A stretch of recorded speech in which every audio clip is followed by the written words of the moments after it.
Helen here with Eyes on the Game here in Oakland, California, being joined by the one and only Mr. Amir Khan. Now you are fighting Terence Crawford for the WBO welterweight title April 20th. First off, how's this camp going? Camp's going really well. I've been working very, very hard for this fight, and because it's against a big name in Terence Crawford, who's a world champion, he's pound for pound one of the best fighters in the world, it's only given me that extra motivation and that extra push in training camp. So I've been pushing it very, very hard.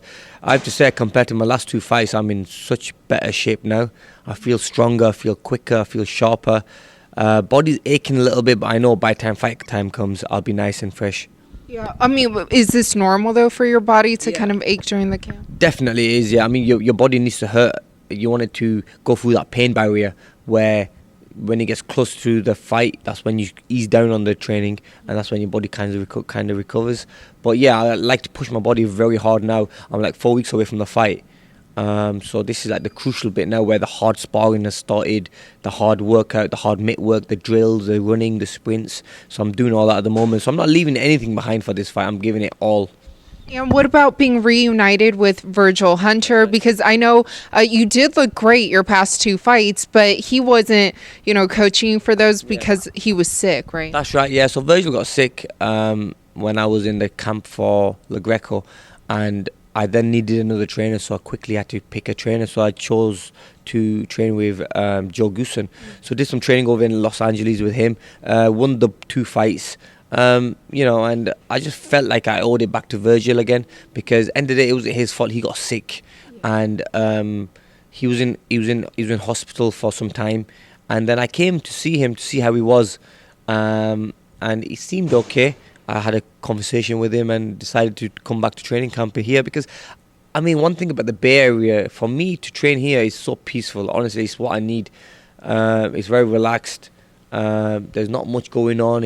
You get quite bored and stuff, but it's what I need. I'm at this age now where I need to maximize my boxing, but at the same time I need to maximize my rest time as well. Exactly.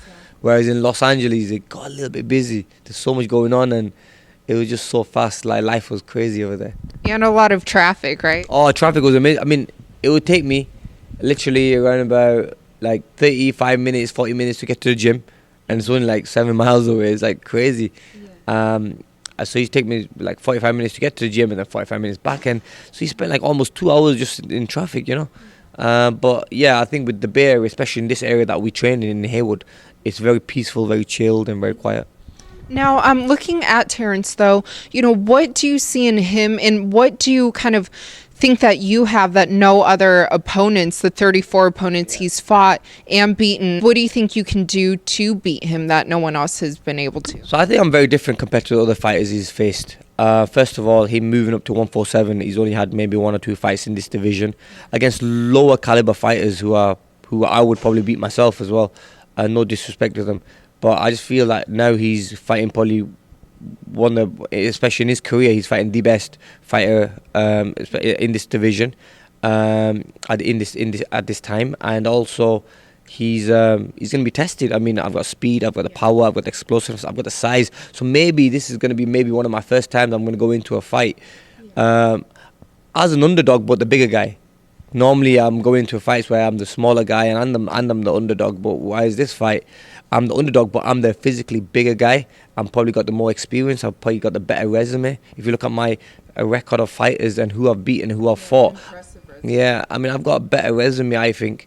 I mean, I know Terence is unbeaten and he's looked great in his fights, and I do respect that. But I just feel that he's trying. Maybe this is a bit too much for him. He is quite new in the welterweight division, and I feel that I've got the speed, the power, the experience to kind of introduce him and show him what the welterweight division is all about. Now, do you regard him as one of the top or the top pound for pound boxer right now that many people do regard him as? He's up there in the top 5 at least. There's a lot of great fighters in boxing, and you have to give him that respect. He's up there. He's unbeaten. He's beaten some great names in boxing, but I don't have him as number 1, number 2. But I mean, look, he could be to some people. There's so many great fighters in this time, around different weight divisions. So it's very hard to say at the moment. But look, he is very dangerous. He is very tough to beat. But I really believe I've got the skills and tools to do that. Now, who do you regard as the number 1 and 2? In as a pound for pound or in the welterweight division. In the welterweight division, I think you've got, Spence just come off a great win. I think he looked really good. You've got Crawford himself, but I don't think Crawford has really proven himself in the welterweight division as yet. So I think he's got some time to do that. You've still got Manny Pacquiao out there. You've still got some other big names out there in the welterweight division. So the welterweight division always is stacked with some big names. If you look at the top 10 fighters in the welterweight division, all could be world champions. That's how good they are. So this is a very tough division to be in. But to be up there in one of the top fighters in this division is amazing, especially in this day and age. But to get this fight with Crawford was a big task. And now to beat him will be even harder. But to be honest with you, I really believe I can do that because I want to be back where I used to be. I was right at the top before. I've been number 1 before, and I want to be back over there again. And to do this is to beat Crawford. Now, would you say you're more motivated for this fight than any other fight you've ever had? That's right, yeah. I mean, this fight especially compared to... I've been motivated when I fought against Canelo, but he was just a bigger guy. I did everything I had to in training camp. I was in great shape, but he just caught me with a very, very good shot and put me away. But in the last 2 fights, it's hard to motivate yourself when you know that you're going into the fight, knowing that you're going to win the fight. You're the better fighter. You've got... You are the one that's supposed to win the fight and look good in the fight. So it does kind of, you take your foot off the gas a little bit. But whereas in this fight against Crawford, I know I have to be in the best shape ever because I can't make any mistakes against him. And he is up there as one of the best pound for pound fighters in the world. And he's dangerous and he's a world champion and he's unbeaten. So, everyone's hoping he's going to walk into this fight and win quite easily. But this is where I come in and I cause that big upset. Now, you did mention kind of, also being a bigger fighter, against him and moving up 2 weight classes to fight Canelo. Do you think in a way that was beneficial for you, to kind of do that? So now when you kind of go back down in the welterweight division, you kind of use that to your advantage that you've already kind of moved up as well. Yeah. I mean, sometimes going up and down divisions, it could be good for you and it could be bad for you. I mean, I always take it as an advantage. I went up and fought against Canelo, a very big puncher, very physically, a very tough guy, and I did well. And then, I've come down to weights, to welterweight again, where sometimes I've killed myself making the weight. But for this fight, I made sure that I've not made any mistakes. I've brought my weight down slowly and gradually and also the right way. Instead of rushing it and just bringing it down, like losing 15 pounds straight away, I'm not doing that anymore because that's what weakens you. So I've had time to kind of bring my weight down and get comfortable at this weight. One thing about the 147 pound division, I'm unbeaten in this division. And, I fought at 140. I thought maybe I was squeezing too much energy at myself. Going up from 147, maybe I was giving away too much. But at 147, I am unbeaten and I've had a great career and I've felt strong, I've felt sharp. And as I'm getting older as well, I'm just getting more experienced and I'm just getting more wiser as a fighter, knowing when to throw the shots, when not to throw the shots, and the experience is coming as well. Now, do you think for yourself that you would say you're still in your prime? Yeah, definitely. I think I'm at the peak of my career now. I mean, this is my time now. And, physically I feel strong. I've got the speed on my side. So I've got everything on my side. I feel in such great shape. So I have to say probably I am in my peak. I mean, I can see and compare myself to maybe 3-4 years ago. I feel a lot better now than I did then. Even though I might have been a little bit younger, a lot of people think you're at your peak at maybe at 29, 30. But no, I feel better now than I ever have. Now, how do you see this fight playing out for you? I see this fight playing out. I mean, it's going to be tough. It's not going to be easy, don't get me wrong. And it's going to come times in the fight where we have to dig deep. And, Crawford is one of those fighters that's going to come to fight. If he wants to come and find me, I'm going to always be there, standing there. Now, if he wants to come forward, then it's going to be, there's going to be a lot of exchanges. Or if he wants to be on his back foot and I have to go finding him, I'd rather prefer him come to me. So that way he's not running and he comes to fight. So that's what I'm hoping for.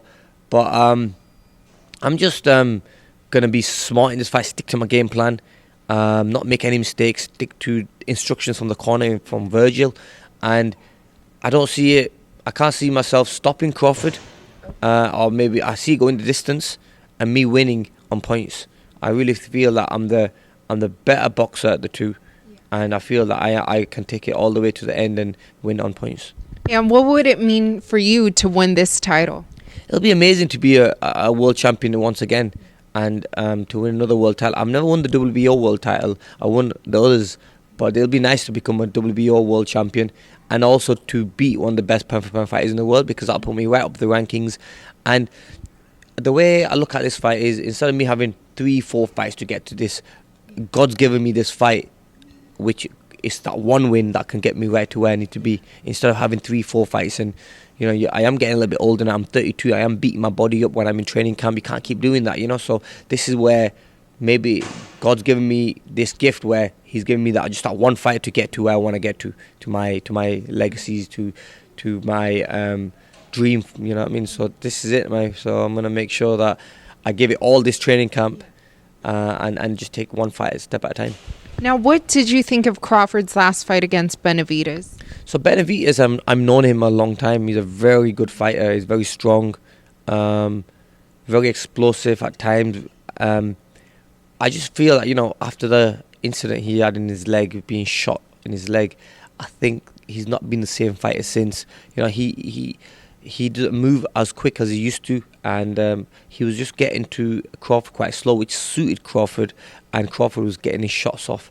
I mean, he was winning a lot of the rounds, and he was boxing. He was boxing well, but I think when he got caught with that in the later run, when he got caught with them big shots and he got put down, and I don't think he recovered.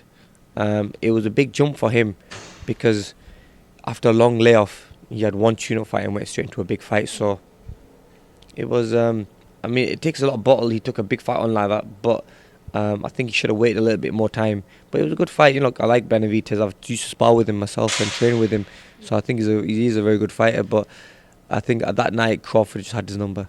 Yeah, but have you been impressed with Crawford's wins? Oh, definitely. He's a very good fighter. You have to give that respect to Crawford, that he's a very good fighter. He's very skillful, and he can hit hard. He can punch with both hands, and he's a good boxer. He's a switch hitter. Likes to switch. So, yeah, he is overall a good fighter. Now, have you brought in anyone in particular to spar with that kind of emulates Crawford's style? So I've brought a lot of bigger guys in, and guys who like to come forward and want to fight me and put me on my back foot and hurt me. So I've had guys who are switch hitters, some are southpaws, some are orthodox fighters. So I've had a mixture of everything. I've had different type of mixture of fighters who have come and trained with me and sparred with me. And I've sparred with these guys previously before in training camp, and they've helped me a lot physically, getting my fitness high, making sure when I'm tired, these guys are still coming. So I've got 3-4 different sparring partners who are really, really pushing me and making me work, which is what I need. Crawford's going to come to win this fight, so we need young, fresh guys. After 2-3 rounds, they come step in, and they go out, they have a break, and they come back in again. So, sparring has been very competitive, but it's been very good as well. Now, you did mention, and like I said, you have a very impressive resume. Now, would you say that Crawford would be your toughest opponent that you've ever fought?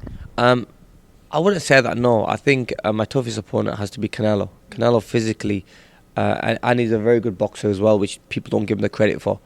So I think Canelo would be number one, and then Crawford would be maybe number two out there. I've had some tough fights in my career. We just have to see how the fight plays out, because it depends what style Crawford had. If he's gonna try making me chase him and I can't catch him, and he's countering me and he's too quick and he's too sharp, then it will be a hard night. But if he's gonna be there in front of me and I'd have to go looking for him, then it could be an easy night for me. I'd have to look for him then. So it just depends what Crawford comes to fight, really. And you also talked about getting the upset, and you think you have what it takes to upset him, which essentially kind of means that, you are the underdog and people may or may not be underestimating you. But given that, does that kind of give you extra motivation, knowing that you want to prove people wrong? Definitely.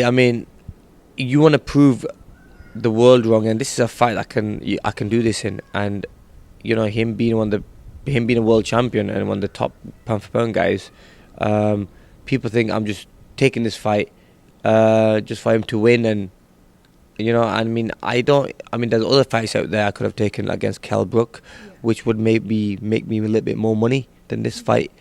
But for me, I feel like this fight can cement my legacy. By beating Crawford will definitely take me on to different levels and take me on as being one of the great champions and one of the great fighters to come out of Britain. And that's what I want. I want to be tested against the best. I want to fight the best. I had this opportunity and I'm going to take it, because I don't want to not take it and then always think what would have happened in that fight.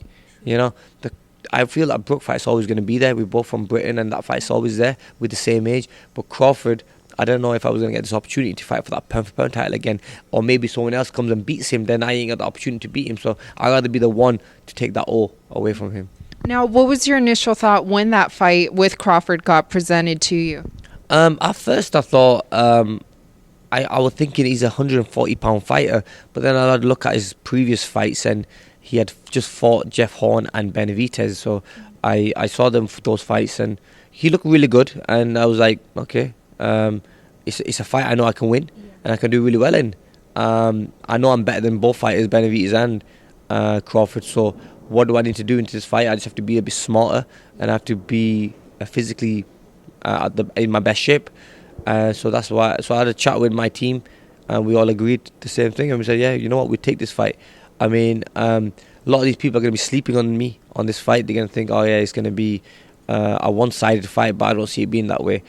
Crawford has never fought anyone with my style, anyone with the skill set I have. So this is what makes it exciting. And what about Bob Arum? He made comments saying that he thinks you can pull off the upset. What do you think about that?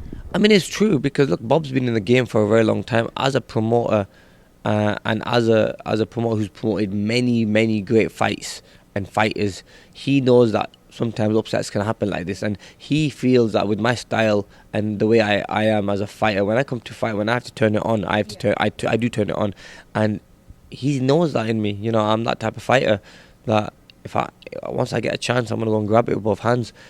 An upset can happen for sure, definitely. I mean, it can happen in any fight. A knockout can happen, but it just depends on the fighter. And I'm one of those fighters that always gives it his all in the ring, no matter what. I mean, maybe I've had 3 knockout losses. Maybe that would never have happened if I didn't fight with my heart. I always go in there when I go into a ring and I fight at my skin. I always give it my all. Maybe that could be the downfall. Maybe those knockouts would never have happened if I were a little bit more careful. But the fighter I'm one of those fighters that gives it my all. And if I know I can go into a fight and make it exciting and win the fight, and I go into every fight, try to win it in any way I can. Sometimes I might get caught. It is what it is. But one thing about me is I give it my all. And that's what Bob knows about me, that I'm going to come into this fight and give it my all. What did you learn from your losses? From my losses, I've learned a lot, really. And also getting older as well, what I've learned from the losses first is to be smart, not to overcommit, not to make the mistakes and switch off. That's one thing about me in fights. I might just switch off. I'll get hit with a shot, I might get put down, or might get hurt in a fight. It's only when I switch off, I get bored. I can't do that. Now I know against Crawford I cannot afford to do that. Then you've got there's there could have been easier fights I could have taken in, but obviously I want to be challenged. So for me to be challenged against someone like Crawford, that's only going to keep me on point throughout the whole fight, and I'm going to make sure that I can't make any mistakes. When I've been knocked out against guys, Canelo was one who was probably physically bigger, and maybe a lot of people expected that maybe. But the other 2 guys with Danny Garcia and Prescott, when those happened, I mean, they were early in my career, and not only early in my career, but I was going into the ring as the guy who's supposed to win the fight and who's supposed to be the bigger name, the better fighter. So I didn't really take it that seriously. I kind of went in there thinking I'm going to win this fight easy, and basically I got caught with a shot. I never respected my opponents. So that's one thing I've learned as I've got older as well and more experience, that you have to respect your opponent no matter who it is, what weight he is, what size he is. You have to respect every opponent. Now, is it true? I saw in an interview that if you do win this title and beat Terence Crawford, that you're thinking about hanging it up soon. I mean, I've been in the game for a very long time, and I turned professional in 2005. It's been a long time I've been in the game, and I just you were an Olympian before that. Olympian, won a medal, and then won numerous world titles. So I say it's probably my last chapter of my career. Okay. I mean, I don't want to be in the game too long. I want to spend time with my family. I want to spend time away from boxing. All my life I've been training and boxing all my life. Yeah. I've done nothing but box, train. So I want to just kind of relax a little bit away from boxing and get into something else and enjoy life a little bit more.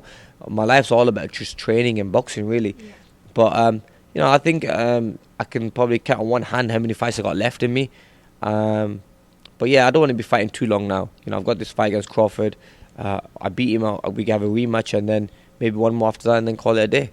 It could be 2 to 3 fights.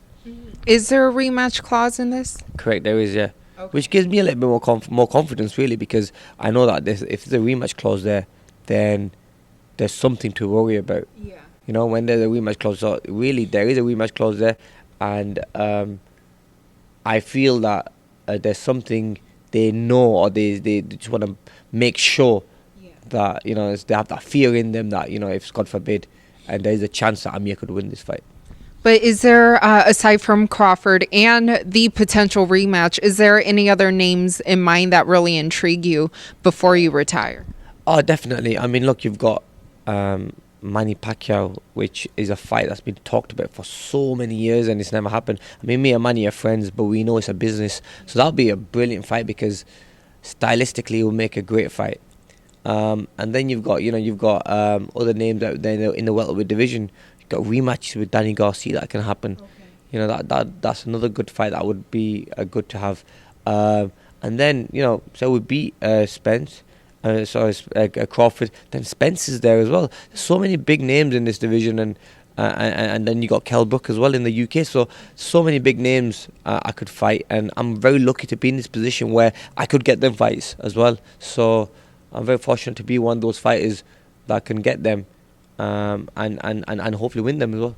Now, what did you think of Pacquiao's win over Adrien Broner? I mean, Pacquiao boxed really well.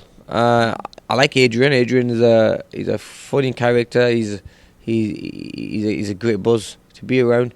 Yeah. I knew that Manny maybe would have too much for him, but I didn't know how Manny was going to come back. The shoulder injury he had, and he obviously had the operation and everything. So we didn't know which Manny's going to turn up after that loss against Mayweather as well. But he came back and he looked really good. Yeah. So and look, you have to give credit to Broner. He went the distance. He put on a fight. Obviously fell short, but he tried. This is what boxing is all about. Yeah. You have to try in life, and if you don't try, then you're always going to be thinking what would have happened if I did take that fight. So I'm happy that he's one of those fighters that is taking these risky fights. Yeah. So he took it. It didn't work out for him. I'm sure he can go on to fighting someone else. Whereas with Manny Pacquiao, he'll move on to bigger things now. He'll move on to other names. Now I see there's talks about him maybe with fighting Spence, which I think is a very bad fight for him. I think even Thurman. I think these fights are not really big money fights for him, but they're hard fights physically. So there's only a very few money fights left for him. I think You're one of them. Yeah, I think I'm one of them as well. But I don't think there's any more than that. So I mean, let's see. Let's see what he does. What about Spence and his win over Mikey? Spence boxed really well. You have to understand as well, like Mikey moved up 2 weight classes. He didn't have much to lose in that because a lot of people expected him to get beat or be the smaller guy. I always thought maybe he might have something. He could cause an upset, and he could. But after seeing the first round, I thought his size was so big. I mean, the size difference, I couldn't believe how big it was. And just physically, Spence just wouldn't let Mikey get in the game. He boxed him, he kept him long. He hit him when he wanted. He caught him with some good shots, and the pressure he was putting on him was so much. So Spence put in a very good performance. Spence is a very good fighter. He's very dangerous, and you have to say he's one of the best fighters in the division. Do you think that Mikey shouldn't have moved up so much? Yeah, maybe going up a 1 weight division might have been okay, but going up 2 divisions against someone who's physically very big, But you have to remember, maybe Mikey is also thinking about retiring now, so he wants to have those big fights and wants to make sure that he's not going to leave anything behind. He's had a lot of fights, and I think it doesn't matter. He got beat off one of the top fighters in the welterweight division, but you have to give him credit for taking that fight, because there's a lot of fighters out there who always talk about fighting big names and they never go and do it. They never take them risky fights. Mikey went and did it. Manny Pacquiao went and did it. I mean, I go and do it as well. So there's only very few fighters like that who will do that. And what about Danny Garcia, Adrien Granados? They're fighting that same day. Yeah, so they fight on the same day as me. That's in Philly.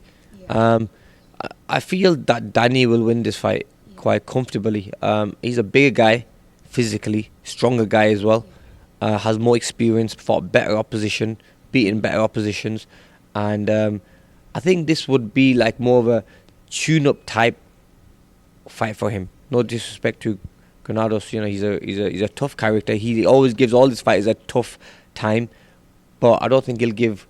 I don't think he'll beat Danny. I think it'll be a nice little good fight. It'll be a good fight for Danny, and then that maybe take him on to a bigger fight maybe later on in the year. Now, what about Canelo and Danny Jacobs? Good fight. So I like Danny Jacobs. I've always liked him. I've always said he's a very good fighter. Now when Danny fought against Canelo, that was a close fight as well. That did happen, yes. He did fight Canelo, didn't he? Danny Jacobs did fight Canelo. Not yet, no. I'm sure he has fought. Has not fought Canelo? I'm sure he fought Triple G. Oh yeah. Yeah, he did. Yeah. So he did fight Triple G. He didn't fight Canelo. So he fought Triple G. Yeah. So, sorry. So he, Danny Jacobs fought Triple G, putting a great performance against him. He's fighting Canelo this time now. When he fought Triple G, a lot of people thought he was going to get beat up and knocked out and destroyed, but he didn't. I mean, he boxed really well. He kept on the outside, and he and at times he exchanged with him. He caught Triple G with some good shots as well. Whereas with Canelo, I think he will give Canelo a lot of problems because he moves well. Now, a good mover would give Canelo problems, and he's quick as well. He's got sharp shots. He's got them sharp, stabbing shots. So I think he could give Canelo some big problems. I don't know if he's going to beat him, because Canelo has shown me a lot in these last couple of fights. He's been looking really, really good. But he's got a chance of causing an upset. But I just think that Canelo is always the favourite in this fight, and I think I lean more towards him, but he can cause an upset. I mean, one thing about Danny is that he can hit with both hands. He's strong. He's the bigger guy as well going into this fight, whereas Canelo normally is the bigger guy. This time Jacobs is the bigger guy, so let's see if that size is going to make a difference. Now, earlier you did tell me who you rank as your top welterweights, but what about pound for pound boxer currently, any weight division? Pound for pound at the moment, okay, people are going to say Usyk is up there as one of the best pound for pound fighters. I like the way he fights. He's strong, he's rugged. I mean, he's a very, very good fighter. Puts shots together really well. And then you've got Lomachenko, who's also looking really, really good. Canelo is up there as well. You've got Crawford who's up there. So really, look, I've named like 4 or 5 there who I think could be number one in the world. But you got some very good fighters in this time around us in different weight categories. And like I said, I'm a boxing fan as well as a fighter myself, and I love watching these young fighters and these other fighters. Some are a little bit older than me, but these fighters are amazing to watch because you do learn a little bit off watching other fighters as well. I'm not just one of them fighters just to put the telly on and just turn it off, see who wins. I like to watch it and analyse and see and break it down, see how they fight. Who's your favourite fighter to watch? I like Usyk. Usyk because he has his hands really high, tight, and he throws them good shots and powerful shots, and he just knows how to use that jab really well. So he's one of my favourite fighters. And is who else is? I like Canelo. I mean Canelo because obviously I fought him, I boxed him, and he's also he puts some punches well together, and he hits very hard. So you have to say he's up there as well as one of my favourite fighters. And also, you mentioned legacy. How do you want to be remembered? I want to be remembered as a fighter who came from England, come to America, Spent a lot of time here and fought the best and beat a lot of the best. Won numerous world titles, and never said no to and never shied away from any big fight, which I never have. And always giving my all. Always giving my all. Whenever I had to fight, I always gave it my all. And one fighter who had the quickest hands in boxing. I don't think there's anyone been as quicker. So, the speed, the experience in boxing I've had is just amazing. Honestly, and I can only achieve more. I mean, by winning this fight against Crawford will only just make me a mega star, and also put me up there as in the history books as one of the best fighters to come out of Britain. So, and to be in the welterweight division. So that's what I want. I want to do this for my family. I want to do this for my friends. So one day when their kids grow up, and when my kids grow up, they see them in the history books that Amir was a very good fighter. Yeah. And you also mentioned outside of fighting, you have other interests, like what? So I do a lot of charity work. I travel the world. I do a lot of helping the less fortunate people, helping the poor people. I build hospitals, I build schools, I build orphanages for kids who don't have no parents or have single parents. I try to raise money for, like, whenever there's a disaster that's happened in the world, whenever there's something happened anywhere in the world where they need help, I've gone there and sent aid, and if they need money wise, we've sent money there where they can then help with food and stuff like clothing. So I love doing charity work. I have the Amir Khan Foundation, which is a foundation that is not only in the UK, but it's all over the world. So, like in Gambia, I just finished off a big project over there for 300 kids, built a school, a hospital for them, an orphan home where they live there. So over 300 kids live there. I'm doing the same in Pakistan, where my family are from. Pakistan, I'm doing the same over there. But throughout the whole world, also like helping the less fortunate people in the UK, like the homeless people. I always, maybe once or twice a month, we go on the streets and we give food out to the poor people. So I try to do as much as I can, and that's what helps me keep my feet on the ground, keeps me level-headed, and also like keeps me taking over. Away from boxing, I want that same adrenaline rush, and that's what it does. So the charity work is something I'm always going to be doing, and I can spend more time on that charity. I can start expanding my charity even bigger, getting more people to help me and make it even bigger, and go around all over the world and start doing events and helping raise money for those people that need our help. And also I own boxing leagues. So I have a boxing league called Super Boxing League, and I have an MMA league called Super Fight League. So these leagues are in India, in Asia. I've located them at the moment, and I'm slowly going to bring them to America and UK after that. And what these leagues are all about is about cities in each country. So it's like you have the basketball team.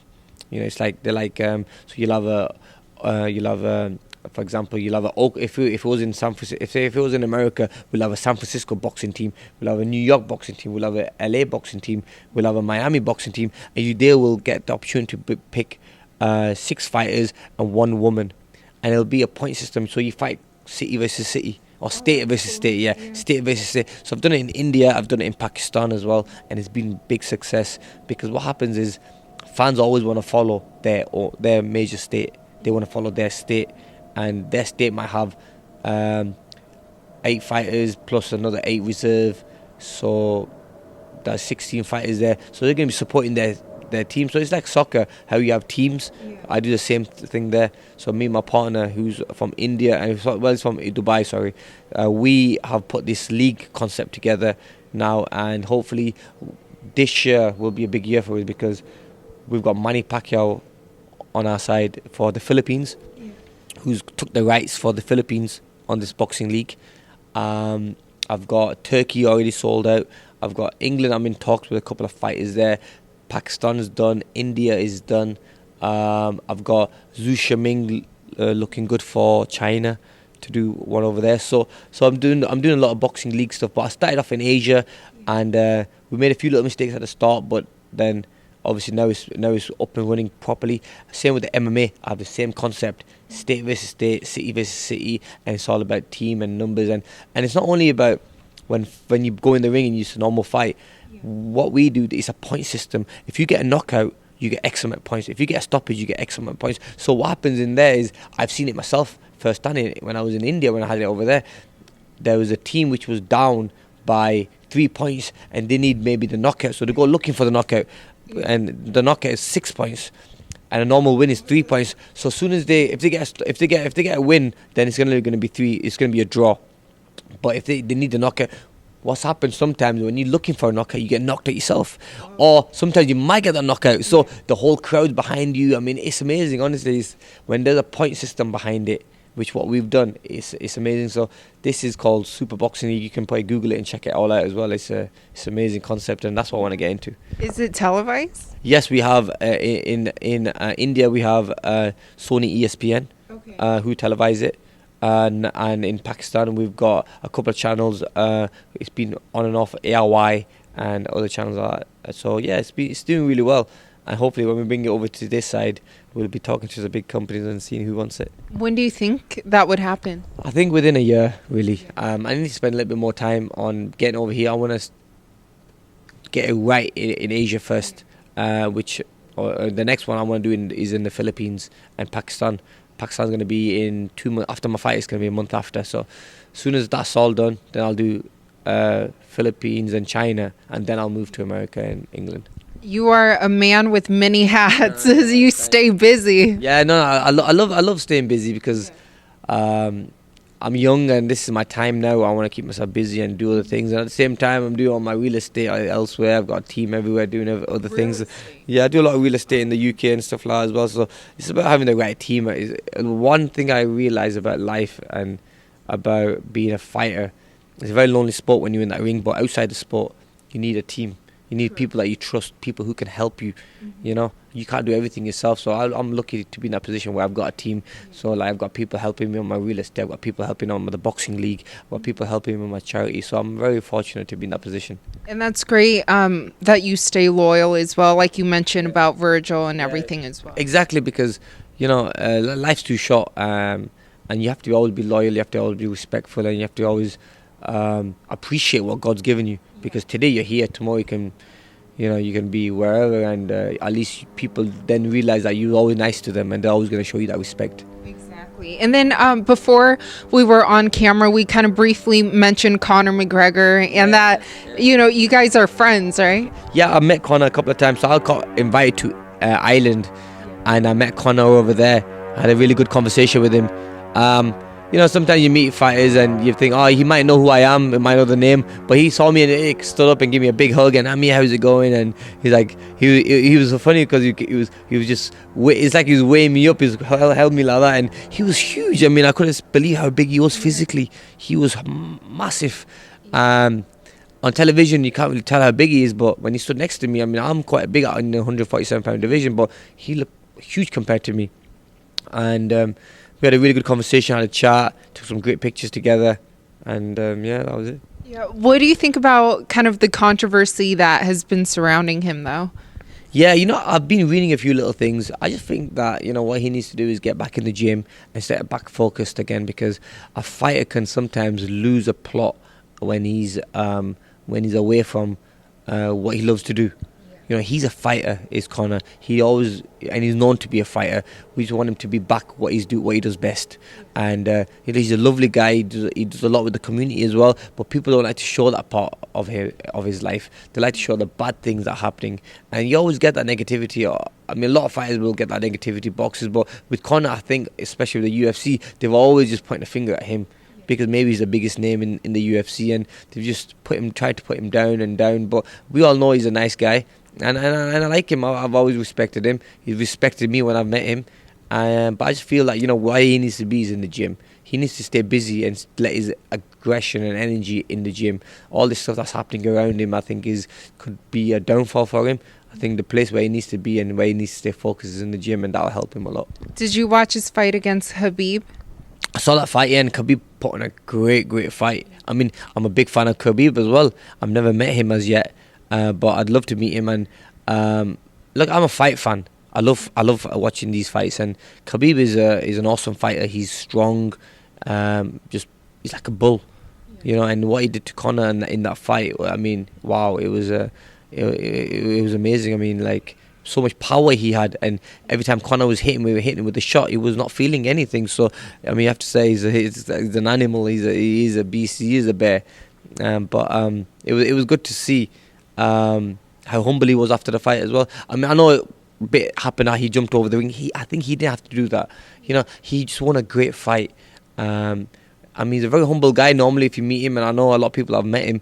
But what he did wrong was by jumping over and the cage and going into fighting. I mean, he did what he had to do in the ring by winning the fight. You know, that says it all. That's more than, you know, punching someone in the face or trying to beat someone up. He didn't have to do that. I think that kind of took a lot of that kind of overshadowed his win against Conor.